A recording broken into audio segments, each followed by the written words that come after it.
जय हिंद साथियों। आप आरावली झील के बारे में बात कर रहे थे कि झील नष्ट हो क्या आप आरावली पहाड़ के बारे में बात कर रहे थे? मेरे दोस्त, आप समझ लो, पहाड़ कटेगा भी और सब में बटेगा भी। आज मुझे ये समझ में नहीं आ रही है, जो हजारों वर्षों से आरावली पहाड़ एक जगह पे मौजूद है, जो एक बेहतरीन राजस्थान के लिए लक्ष्मण रेखा का काम करती है, दिल्ली के लिए लक्ष्मण रेखा का काम करती है, उत्तराखंड के लिए तो लाइफलाइन है।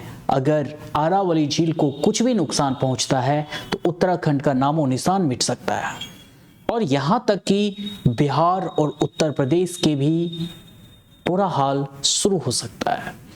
कहने का मतलब है मेरे दोस्त, उत्तर भारत के लिए आरावली झील लाइफलाइन है, आरावली पहाड़ लाइफ है। तो फिर क्यों आरावली ऐसी कौन सी समस्या देश पे आन पड़ी है, जो आरावली झील के बारे में आज ये माहौल बनाया जा रहा है कि अगर 100 मीटर से कम है तो उसे हम आरावली का हिस्सा नहीं मानेंगे, नहीं मानते आरावली का हिस्सा।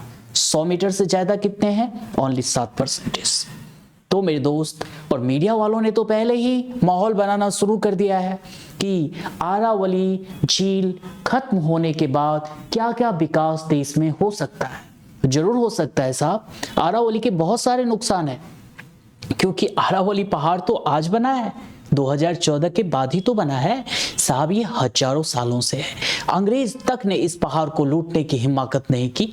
उन्हें भी पता था कि अगर ये पहाड़ टूटता है, इसको तोड़ा जाता है टेक्नोलॉजी के माध्यम से, तो बहुत ज्यादा मानव का विनाश हो सकता है। तो मुझे ये समझ में नहीं आता, जिस पहाड़ को अंग्रेज तक ने छोड़ दिया, आज कौन सी ऐसी समस्या आन पड़ी, इस पहाड़ को बेचने की बात चल रही है, इंडस्ट्रियल लोगों को बेचने की बात चल रही है, और उद्योगपतियों की बेचने। साहब, इनसे कुछ चंद लोगों को फायदा जरूर हो सकता है।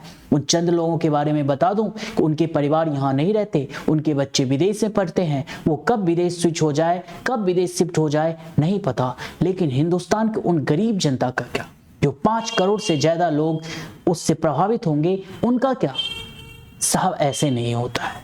आपको जनता ने वोट दिया है तो कुछ सोच समझ करके जनता के बारे में सोचिए। अगर जनता के बारे में आप नहीं सोच सकते हैं तो माफ कीजिएगा साहब, ये इतिहास है। इतिहास के पन्नों में अदब से आपका नाम नहीं लिया जाएगा। आपका नाम एक ऐसे नेता के रूप में लिया जाएगा जो इतिहास में बहुत बुरा शब्द होगा।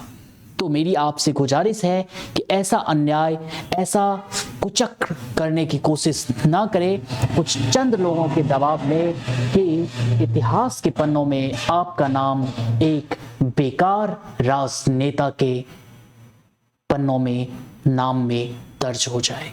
उम्मीद करूंगा कि आप जरूर समझेंगे इस बात को, और देश की जनता के साथ किसी भी तरह के आने वाले भविष्य के साथ गद्दारी करने की कोशिश बिल्कुल भी ना करेंगे।